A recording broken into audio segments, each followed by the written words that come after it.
I woke in a room that felt borrowed from someone else's life. The lights too white, the sheets too stiff. My throat burned when I tried to speak. A nurse rushed in, startled. "Indigo, you're awake!" Her voice trembled, and that scared me more than the pain. "How long?" I whispered. 11 weeks, she said gently, like she was laying a wound open. "Your father filed a limited treatment directive after the 2nd week. The hospital charity fund kept you on continued care." I stared at her, unable to understand why my father, Soren March, would choose paperwork over me. She hesitated before picking up a folded card on the table. "He left this." Her eyes softened as she handed it to me, as if preparing me for impact. Inside, in his unmistakably sharp handwriting, financial liability terminated. No greeting, no name, no love.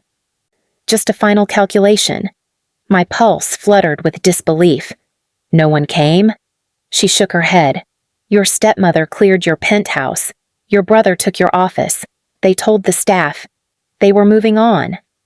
Moving on. From me. When the nurse stepped out, I clenched the note until the paper bent.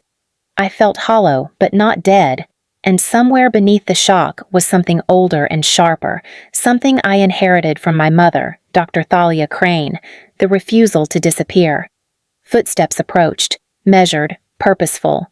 2 men stood at the doorway, one in a dark suit, the other carrying a leather document case.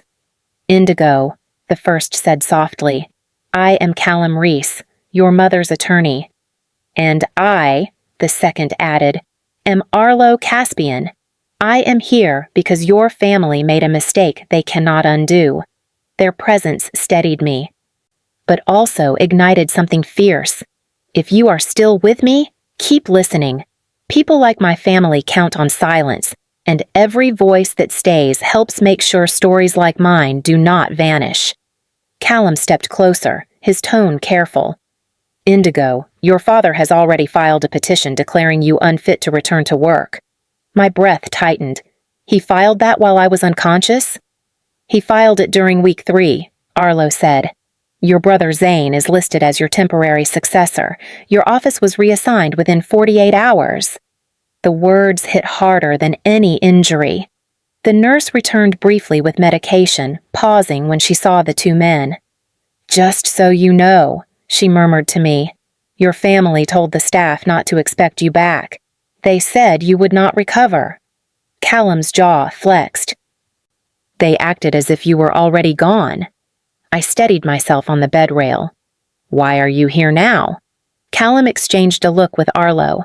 "Because your mother prepared for this, and because your family's attempt to erase you triggered protections they never expected." Arlo added quietly, "Their plan only works if you stay silent." "But you woke up." Something inside me tightened, not fear, resolve.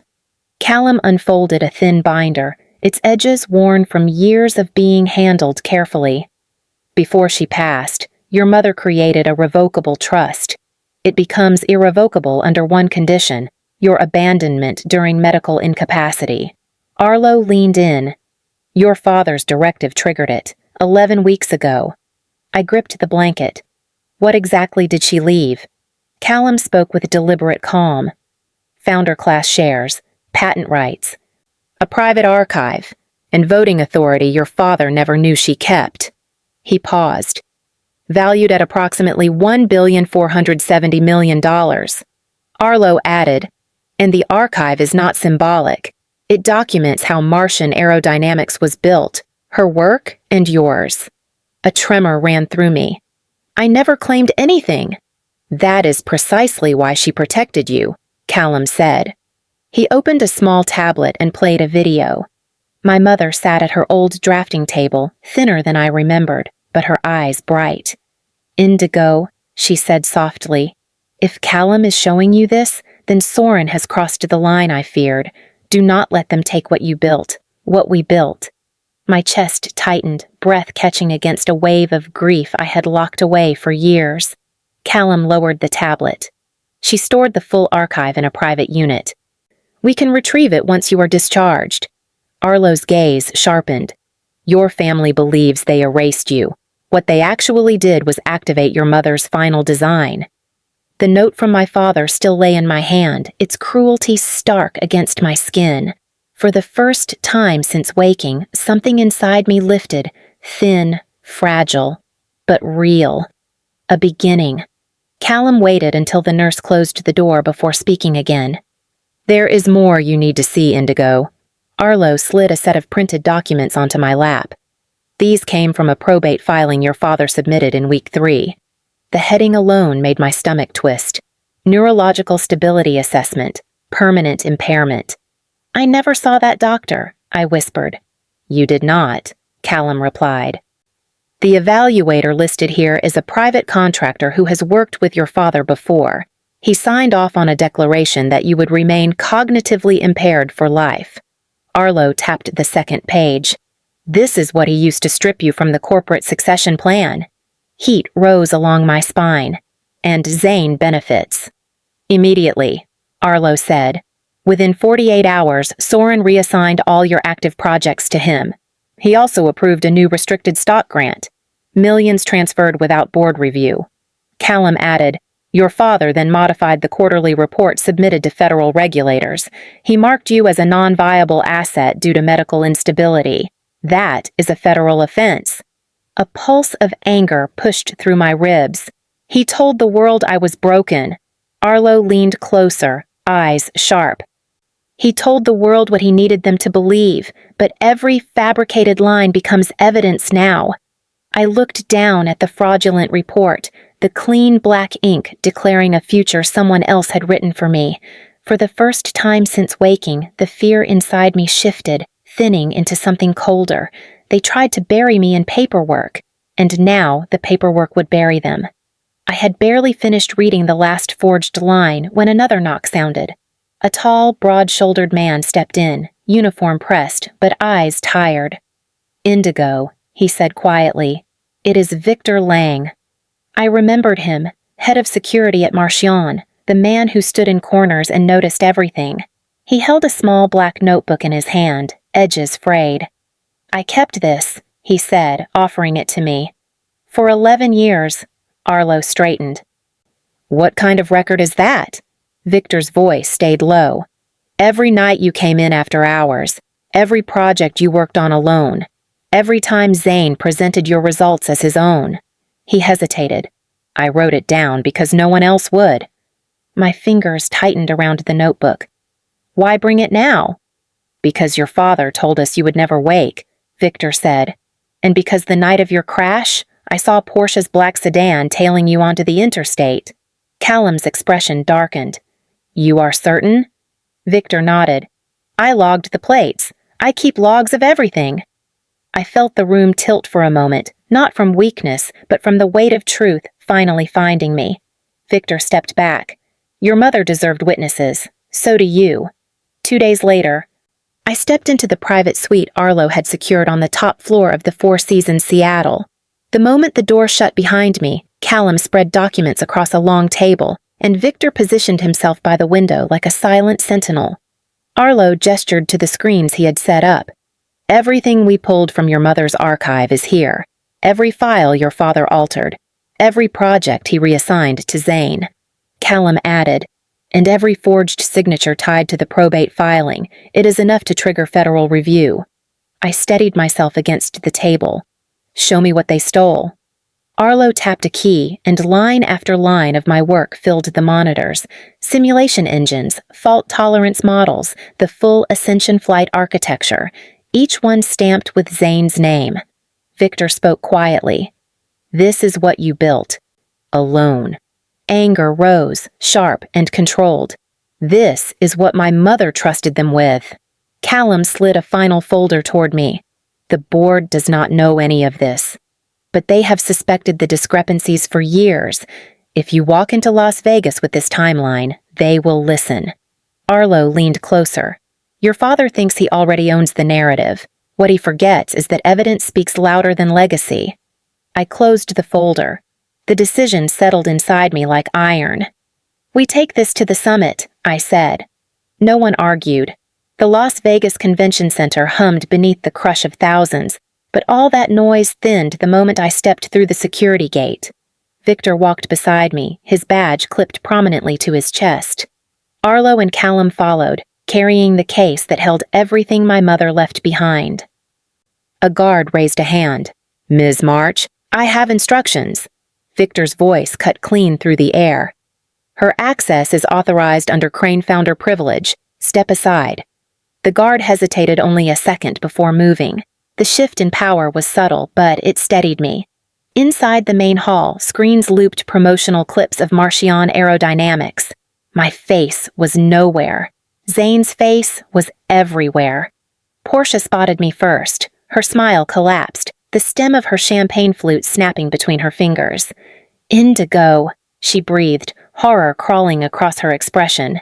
"You were not supposed to be here." "Yet here I am," I said. Zane pushed through a cluster of executives, face draining of color. "You should not walk on stage," he hissed. "You will embarrass yourself." "You already did that for me," I replied. And then I saw my father. Soren March stood at the edge of the stage in a tailored charcoal suit, the applause swelling as his name was announced. He lifted his chin, the confident patriarch ready to shape the narrative of the next decade. His gaze met mine mid-stride. The applause faltered. "What are you doing?" he said under his breath as I approached the stairs. "You are unwell. You are not cleared to speak." "I am cleared to exist," I answered, stepping past him. "Indigo," he snapped, voice low and poisonous. "Walk away." I took the spare microphone from the podium. "Good morning," I said, the amplification filling the hall. "I apologize for the interruption, but the truth has waited long enough." Security began to move. I raised my mother's badge. They stopped instantly. The room shifted. A hum of whispers built. Soren's face tightened. The mask of control cracking at the edges. "This summit," I continued, "will not proceed on a lie." I tapped the screen behind me. The first slide lit up in bright white. The air stilled, heavy and electric. The first slide cast a white glow across the hall. Founding Intellectual Authority, Dr. Thalia Crane, 60%. Gasps rippled like a current. Soren stepped forward, voice cracking. "This is an outdated draft. Martian was founded under my leadership." I turned slightly toward him. "Your leadership began after my mother died. The company began with her." A board member rose from the front row. "Soren, why have we never seen this document?" Before he could answer, I tapped to the next slide. "Probate filing. Permanent cognitive impairment. Submitted by Soren March." Callum's voice carried from the aisle. "Filed in week 3, based on a fabricated medical evaluation." Zane lurched toward the stage. "Stop this! You are humiliating yourself." "No," I said. "This humiliates the people who built Martian only to be erased." I advanced the slide again. Server log comparison, Ascension engine development. Left column, my timestamps and coding sessions. Right column, Zane's presentation dates. The room fell into a hard, stunned silence. Zane's voice broke. "Those logs do not prove anything." Victor's voice cut cleanly from the floor. "They prove everything. I kept physical logs for 11 years. They match these exactly." Portia swayed, gripping a chair. "Indigo, you do not understand the consequences." "I understand perfectly." I tapped again. The final slide illuminated the stage. Dash cam footage, black sedan following Indigo March on the night of the crash. Registered to Portia Vale. Portia's face drained. A member of the audit committee rose slowly. I move for an immediate vote of no confidence. The hall erupted, voices colliding, chairs scraping, board members converging. Soren tried to speak, but the noise drowned him. I stepped back from the podium. The screen behind me glowed with the truth my mother safeguarded. The truth they never expected to face. The board reconvened in a glass-walled conference room above the main hall. Through the paneled glass, I could still hear the echo of the crowd. Arlo, Callum, and Victor stood behind me as silent anchors while the directors cast their votes. One by one, they spoke. No confidence. Removal effective immediately. Suspension pending investigation. Soren tried to recover his footing. You are making a mistake. Indigo is unstable. This entire display is emotional manipulation. I met his eyes. The only manipulation here is the one you built out of forged signatures and stolen work. Zane slammed his palm on the table. You ruined everything. No, I said evenly. I revealed everything. A final vote clicked into place. The chairwoman closed her ledger. Soren March is hereby removed as Chief Executive Officer. Zane March is suspended pending full audit review. Portia Vale is barred from all corporate property. She turned toward me. Indigo March, the board reinstates you to the Crane Intellectual Authority seat, effective today. Soren exhaled a bitter laugh. You think this makes you powerful? Callum spoke before I could. Power is irrelevant. Accountability is not. Security entered to escort them out.